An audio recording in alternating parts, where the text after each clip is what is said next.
말씀 제목이 하나님이 구하시는 것 한 가지입니다.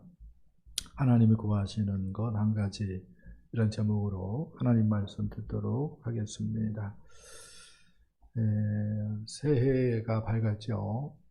연말 연시에 사람들은 연말은 이제 해넘이 하죠. 해넘이 보죠. 그 다음에 연시에는 해맞이를 합니다. 물론 또 정월 대보름 때는 달맞이도 해요. 네. 저가는 해 보면서 어떤 사람은 소원을 빕니다. 떠오르는 그 새해 찬란한 태양 보면서 어떤 사람은 소원을 빕니다. 소원이 뭐예요? 어떤 관점에서 굉장히 소박하죠. 건강했으면 좋겠다. 가정 평안했으면 좋겠다. 아빠 일터에 어려움 없으면 좋겠다. 제3자 입장에서 보면은 아름다운 문화다, 이렇게도 얘기할 수도 있을 것 같아요. 그런데 성경은 그런 것들을 다 뭐라고 그러죠? 미신이요 우상숭배다라고 이야기를 합니다. 그래서 제가 의지를 가지고 연말연시에 송구영신 예배를 하는 겁니다.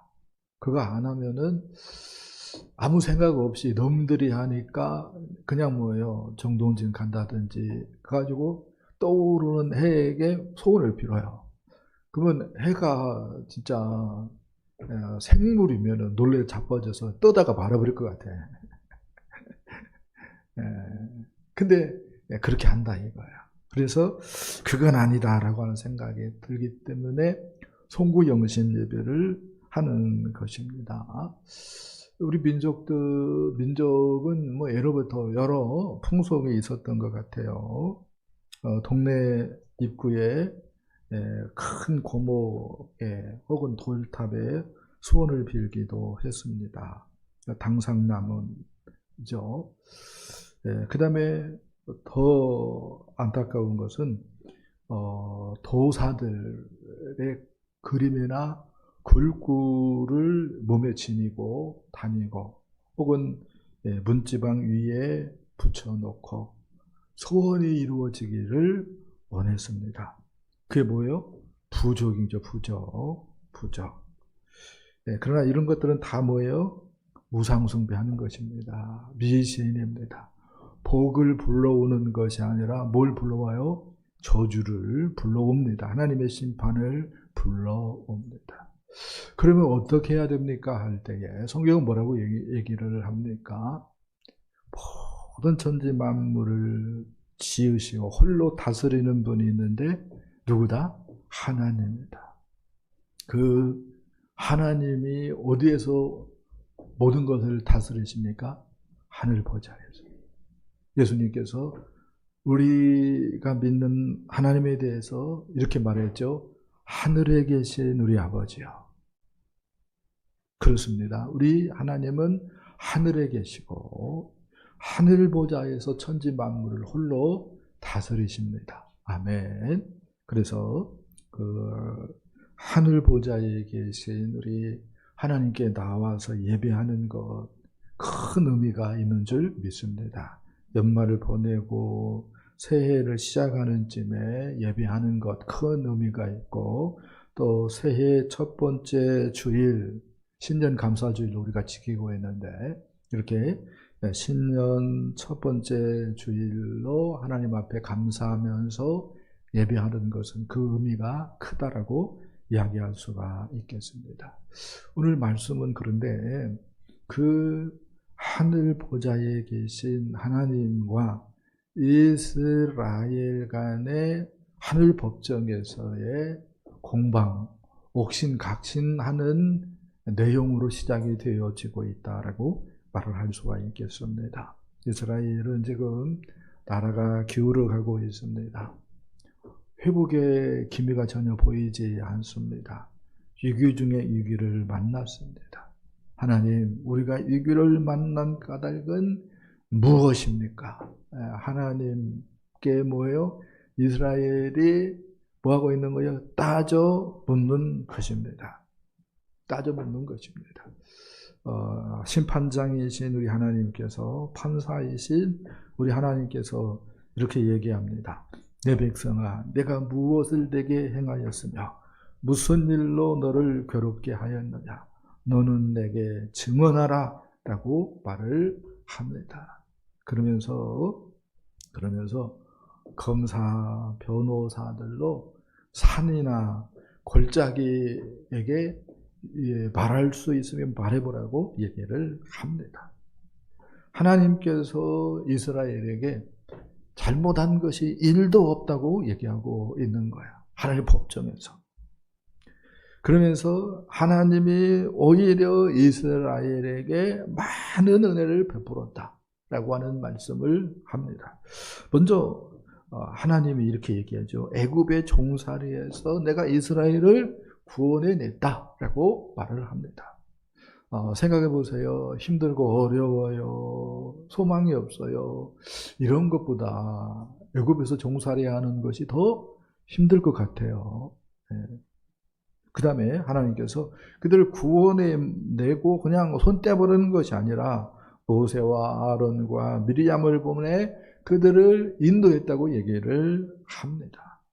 그리고 더 놀라운 것은 발람의 저주를 축복으로 바꾸셨다고 이야기를 합니다.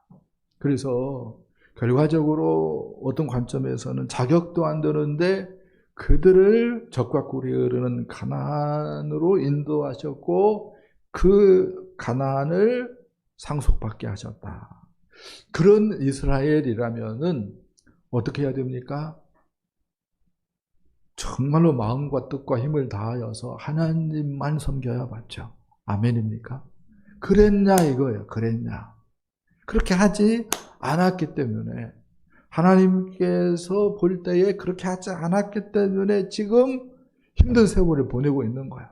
근데 그런 것들은 살펴보지 않고 하나님이 계시면 내가 이렇게 힘드냐? 하나님이 계시면 내가 이렇게 어려운 일을 당하냐? 하나님 정말로 문제 있는 것 아니냐? 그렇게 하나님께 지금 이스라엘은 따져 묻고 있는 것입니다. 한국 속담에 물속에서 건져주면은 뭔 내놓으라고 얘기한다고요? 보따리 내놓으라 이렇게 얘기한다라는 속담이 있는 것처럼 이스라엘이 지금 그런 모습을 하고 있다라고 이야기할 수가 있겠습니다. 이스라엘에게서 오늘 본문 보면서 좀 배웠으면 좋겠어요. 하나님은 나를 괴롭힌다, 신앙생활이 힘들다 이런 생각이 들면은 이스라엘처럼 생각할 것이 아니라 하나님이 나에게 어떠한 은혜를 주셨지? 하나님이 나를 사랑해서 내 죄 문제를 단번에 해결하기 위해서 예수 그리스도를 십자가에 못 박아서 그 좋으신 하나님을 내가 정말로 온 마음 다해 온 힘 다해 제대로 섬기고 있는가? 이 부분을 뭐 해야 된다고요? 체크해야 된다고요. 아멘. 이 부분을 체크하지 않고 내가 왜 이렇게 힘들어? 내가 왜 이렇게 지금 기쁨이 없어? 이렇게만 생각한다면은 이스라엘이 빠진 함정, 빠진 것이다라고 이야기할 수가 있겠습니다. 오늘 말씀은요, 오늘 말씀은 예배가 문제 해결의 마스터키는 아니다라고 하는 말씀이 되어지겠습니다. 6절, 7절 읽어봅시다. 6절, 7절 시작. 내가 무엇을 가지고 여호와 앞에 나가며 높으신 하나님께 경배할까? 내가 번제물로 1년 된 송아지를 가지고 그 앞에 나갈까? 여호와께서 천천의 수량이나 만만의 강물 같은 기름을 기뻐하실까? 내 허물을 위하여 내 맏아들을 내 영혼의 죄로 말미암아 내 몸에 열매를 드릴까? 아멘. 이스라엘 백성들이 오해하는 것이 있습니다. 하나님을 어떤 식으로든지 감동시키면은 문제가 해결된다라고 하는 생각을 하고 있습니다. 그래서 하나님을 감동시키기 위해서 내가 뭘 좀 바쳐야 하는 거 아닌가? 이런 생각을 하고 있는 거예요. 네. 근데 그 방법이 뭘로 드러나고 있습니까? 예물 드리는 걸로, 제물 드리는 걸로 지금 얘기가 되어지고 있습니다. 그런데요, 곰곰이 생각해 보면은 제사 드리는 이유가 뭐예요? 우리식으로 얘기한다면은 예배 드리는 이유가 뭡니까? 하나님에게 점수 따기 위해서 예배 드리는 것이 아니고, 실은 내가 죄인인데 죄사함 받아서 구원 얻었기 때문에 너무 기쁘고 감사해서 하나님께 예배 드리는 거예요. 할렐루야. 예배는 그런 거예요. 그런 거예요. 그러니까 이렇게 얘기할 수 있죠. 예배가 문제 해결의 마스터키가 아니다는 거야. 네. 근데 이스라엘은 그렇게 오해했다는 거야. 그래서 무엇을 가지고 여호와 앞에 나아가 경배할까? 그런 생각을 하는 것입니다. 내가 송아지를 1년 된 송아지를 하나님께 가지고 갈까? 1년 된 송아지 어떤 관점에서는 값어치가 가장 높을 때입니다. 네. 그 다음에 천천의 수량, 1000 곱하기 1000 그러면 뭐죠? 억인가요? 1억 마리의 수량을 하나님 앞에 드릴까? 지금 장난이 아니죠. 스케일이. 그 다음에 뭐라고 얘기합니까? 강물 같은 기름. 기름은 뭐 지금이야 인기가 없죠. 근데 못 먹던 시절의 기름은 정말로 귀한 음식이었어요. 그런데 그 기름을 강물같이 하나님 앞에 드릴까? 그렇게 이야기를 하고 있습니다. 심지어 뭐라고 얘기합니까? 마다들을, 내 몸의 열매, 마다들을 하나님께 드릴까? 이렇게 이야기를 합니다. 그런데요, 생각 한번 해보세요. 1년 된 송아지, 하나님이 눈이나 깜빡하겠어요? 천천의 수량, 뭐 1억 마리, 아니 100억 마리가 있다 한들 하나님이 눈 하나 깜빡하겠습니까? 강물 같은 기름으로 사람들이 하나님께 나온다 한들 하나님께서 눈 하나 깜짝하겠습니까? 더군다나 마다들 드려요? 하나님은 인신제사 받아요, 안 받아요? 안 받잖아요. 그러니까 지금 이스라엘이 번지수를 지금 잘못 짚었다 이렇게 이야기할 수가 있겠습니다. 하나님은요, 천지가 다 하나님 것입니다. 아멘. 우주가 하나님의 것입니다. 아멘. 그래서 이런 것으로 하나님의 마음을 살 수 있다, 없다? 없다. 없다. 그러니까 가장 어리석은 사람은 교회에 와서 돈 자랑하는 것입니다. 교회에 와서 돈 자랑하는 것. 그걸 뭐라고 얘기해요? 돈지랄 이렇게 얘기할 수가 있어요. 그러면 안 되는 거야.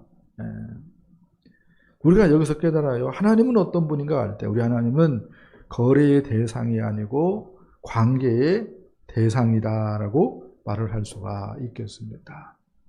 그래서 하나님의 마음을 어떻게 훔쳐보려고 그러면은 안 돼요. 뭐 그렇게 할 수도 없는 분이 우리 하나님이고 거꾸로 해야 되는 거죠.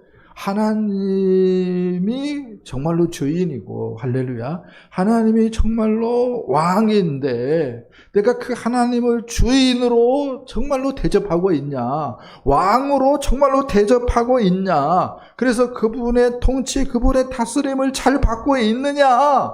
이 부분을 우리가 체크해야 되는 줄 믿습니다. 자, 두 번째 말씀 보겠습니다. 하나님이 구하시는 것 한 가지가 있다라고 얘기를 해요. 8절 말씀 보겠습니다. 사람아 주께서 선한 것이 무엇임을 내게 보이셨나니 여호와께서 내게 구하시는 것은 오직 정의를 행하며 인자를 사랑하며 겸손하게 내 하나님과 함께 행하는 것이 아니냐. 아멘. 먼저 정의를 행하는 것 이렇게 얘기를 해요. 오직 정의를 행하는 것. 여기서 정의는 재판정에서 행해지는 정의입니다. 그러니까 남녀노소 따지지 않는 것, 빈부귀천 따지지 않고 공평하게 대해주는 것, 이게 정의다라고 얘기할 수 있겠습니다. 근데 내가 기준 되어가지고요, 껌처럼 대하는 사람이 있어요. 단물 나올 때는 잘 대해줘. 근데 단물이 떨어졌으면 뭐예요? 버려버려. 이건 뭐죠? 정의를 행하는 것이 아닙니다. 혹은 쓰면 뱉고 달면 삼키는 사람이 있어요.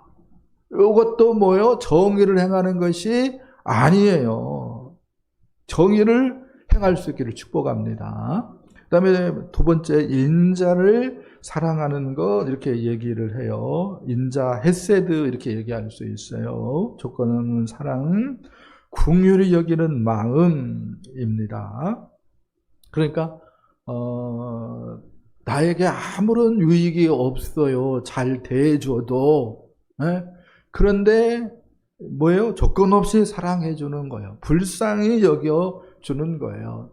사회적 약자에게 기울어진 사랑을 나타내는 것이다라고 얘기할 수 있습니다. 장애인들, 또 너무너무 어려운 사람들, 우리나라 같은 경우는 사회복지 제도가 잘 되어 있어가지고 정말로 어려운 사람은 어떤 관점에서는 뭐예요? 대접을 또 나라에서 해주지요. 근데 외국인 노동자들 같은 경우는 애유잖아요. 그리고 어떤 일을 당해가지고 어려운 형편에 처한 사람들이 있을 수 있잖아요. 그런 사람들을 우리가 어떻게 해야 된다고요? 나 몰라라 하면 안 된다고요. 주의 사랑을 전달할 수 있어야 된다고요. 할렐루야. 한 얘기를 하고 싶어요. 작가 네오 버스카글리아라고 하는 사람이 있었는데 이 사람이 한 단체에서 심사를 받게 되었어요. 그 단체에서 어떤 심사를 행해가지고 상을 주었는가 할 때에 남을 가장 잘 생각하는 사람을 뽑아가지고 상을 주는 그러한 일을 했습니다. 우승자가 뽑혔는데요. 7살 먹은 어린이였습니다. 7살 먹은 어린이가 그 대회에 1등한 거야. 그래가지고 시상을 하게 되었는데 어떻게 해서 너는 그렇게 좋은 점수를 받은 것 같냐 이렇게 물어보니까 엄마가 이렇게 얘기를 하니까 아이가 엄마에게 이렇게 얘기를 했어요. 저는 아무것도 하지 않았어요. 다만 어려움에 처한 할아버지가 울고 있는데 잘 울 수 있도록 도와주었어요. 이렇게 이야기를 했습니다. 이렇게 해가지고 큰 상을 받았다라고 하는 이야기입니다. 한 또 얘기를 하고 싶어요. 택시 운전사가 있었습니다. 택시가 머물러 서 있으니까, 정차하고 있으니까 어른 손님이 탔어요. 윈스턴 처칠이 탔습니다. 근데 빨리 의사당으로 가십시오 이렇게 얘기를 하니까 택시 운전사가 하는 말이 윈스턴 처칠의 연설 시간이 다가오고 있기 때문에 나는 윈스턴 처칠의 그 연설을 들어야 되는 사람이기 때문에 갈 수가 없어요. 죄송합니다 손님 이렇게 얘기를 했어요. 그러니까 윈스턴 처칠이 팁을 좀 줬어요. 한 10만 원 준 것 같아요. 그러니까 기분이 좋아서 팁을 줬는데 그 팁을 딱 받고 택시 운전사가 윈스턴 처칠의 그 연설이고 뭐고 빨리 갑시다 하고 의사당으로 출발을 했다는 것입니다. 우리가 우리의 사랑이라고 하는 것, 또 긍휼이라고 하는 것, 이것을 이 택시 운전사처럼 돈 몇 푼에 팔아먹는 사람은 우리가 아니어야 되는데, 그쵸? 우리가 아니어야 되는데, 혹시 그러면은 문제가 있다는 거죠. 그 다음에 세 번째, 겸손하게 하나님과 함께 하는 것이라고 이야기를 해주고 있습니다. 내 의지를 꺾고 주님의 손을 잡고 걷는 것을 얘기한다라고 말을 할 수가 있겠습니다. 우리 주님이 우리에게 예물을 원하는 것이 아니라 하나님과 동행하는 것을 원합니다. 그렇게 하기 위해서 예수 그리스도를 희생시켰고 우리에게 영생을 선물로 주셨어요. 잘 생각 한번 해보세요. 예수 믿는 사람들은 천국의 영생을 얻었어요. 영원한 생명을 얻은 거예요. 근데 영원한 생명을 얻었다고 하면서 우리 하나님과 데이트하는 시간이 없다.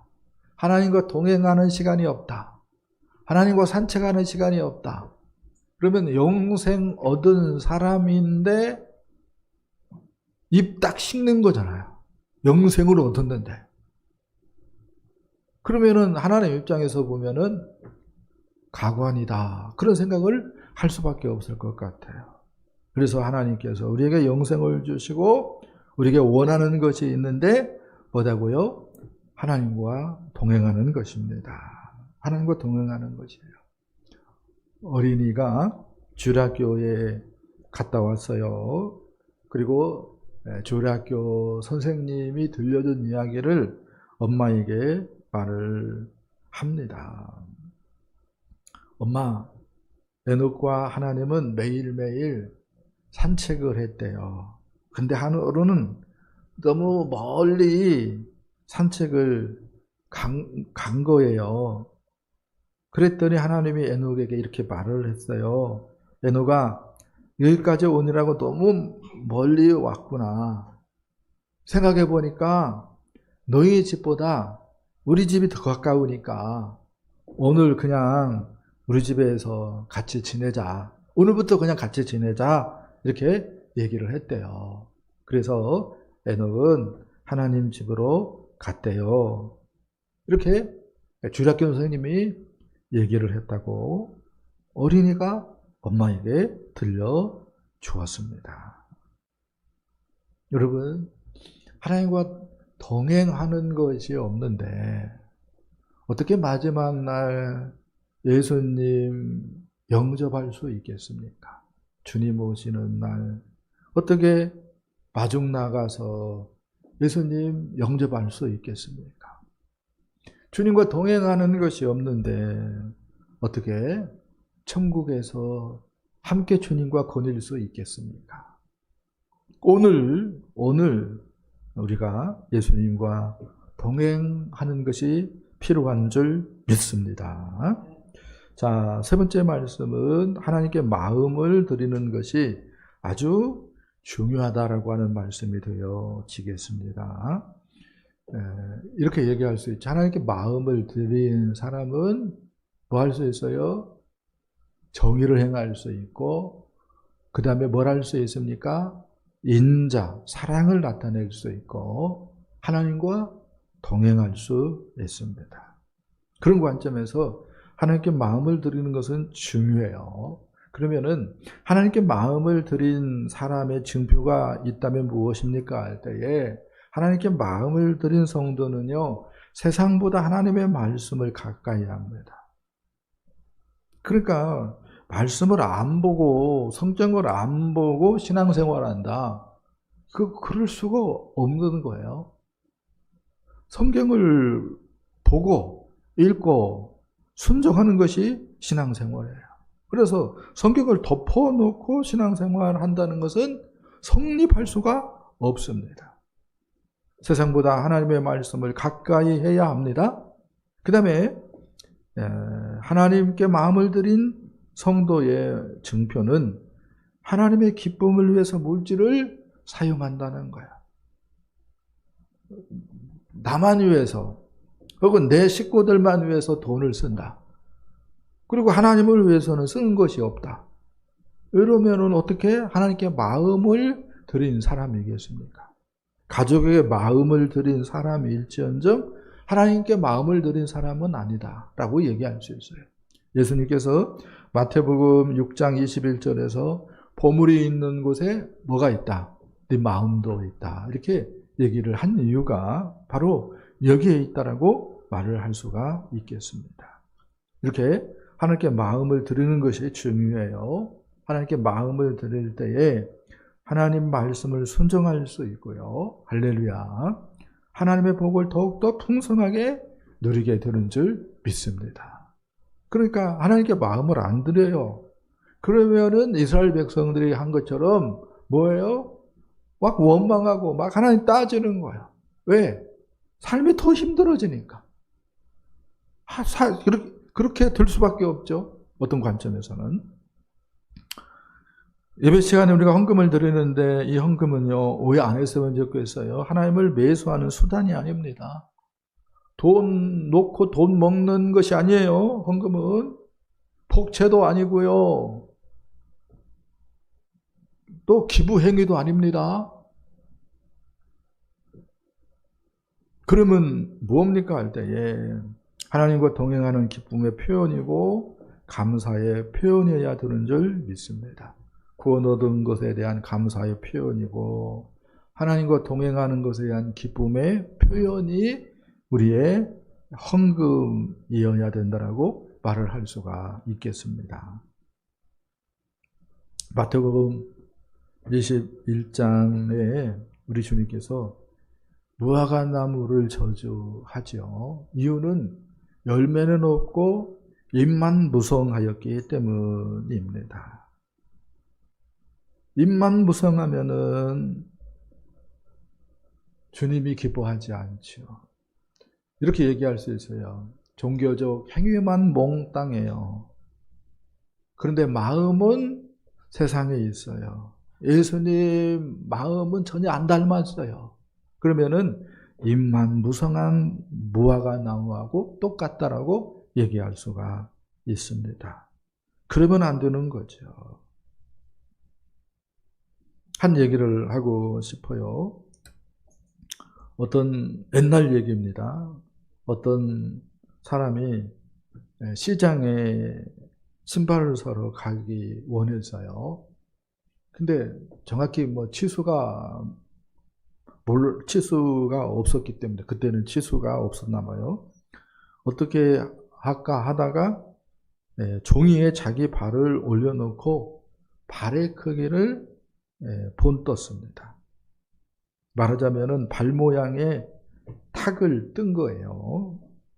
근데 신발 가게에 딱 갔습니다. 그리고 이것저것 보다가 내가 탁 떠놓은 거 안 가졌네?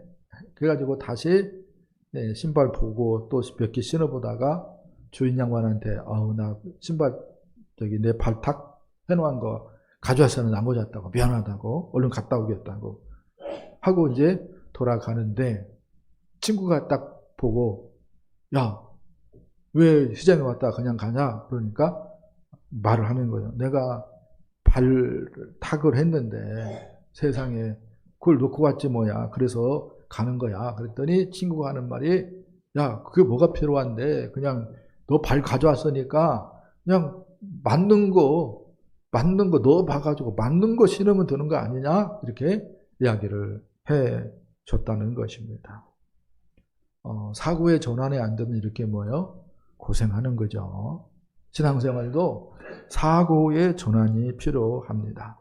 하나는 우리의 재물보다 하나님과 동행하기를 원해요. 하나님께 마음을 드리고 하나님께 마음을 드리고 하나님과 동행하기를 하나님이 원하십니다. 그런데도 마음을 드리지 않을 때는 잎만 무성한 무화과나무가 될 수밖에 없고요. 맛일은 소금이 되고 맙니다. 지난주에 최고의 장안의 화두는 제 생각으로는 이혜훈 초대 교육예산처 장관 후보자였던 것 같아요. 이 여자가 보좌진들에게 갑질을 했는데 그 음성을 한번 들어봤는데 자다가 벌떡 일어날 정도의 악소리를 하더라고요. 그 여자가 그렇게, 전 여자는 꾀꼬리로만 생각했었는데, 야, 그렇게 그 나이 먹어가지고 앙칼지게 싸납게 막, 야, 이건 언어 폭력인 것 같아요. 근데요, 그 사람이 이제 이런 갑질한 것도, 보좌진들 갑질한 것도 문제인데, 땅 투기 의혹도 있어요. 인천의 그 영종도에 땅 투기 의혹도 있고, 가격이 10배가 올랐다라고 하는 얘기가 있으니까 투기죠.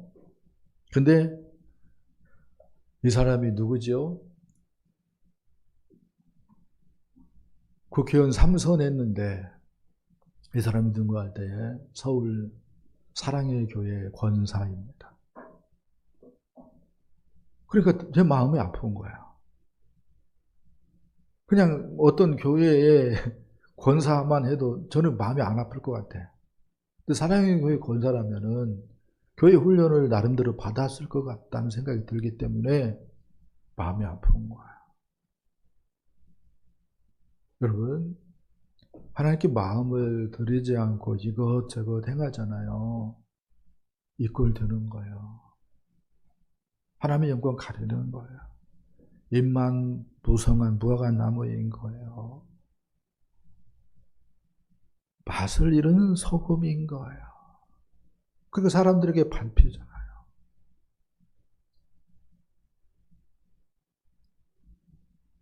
하나님 우리에게 원하는 것 딱 한 가지예요. 하나님께 마음을 드리고 하나님과 동행하는 것입니다. 그러면 정의를 행할 수 있고요. 사랑을 나타낼 수 있고요. 있는 곳곳에 소금으로 빛으로 역사해서 우리 하나님께 영광을 돌리고 말씀 안에 있는 모든 좋은 복들 풍성히 누리게 되는 줄 믿습니다. 한 해 시작합니다. 우리의 마음을 세상이 아니라 하나님께 두자. 그런 저와 여러분 되어줄 수 있기를 예수님의 이름으로 간절히 축복합니다. 축복합니다.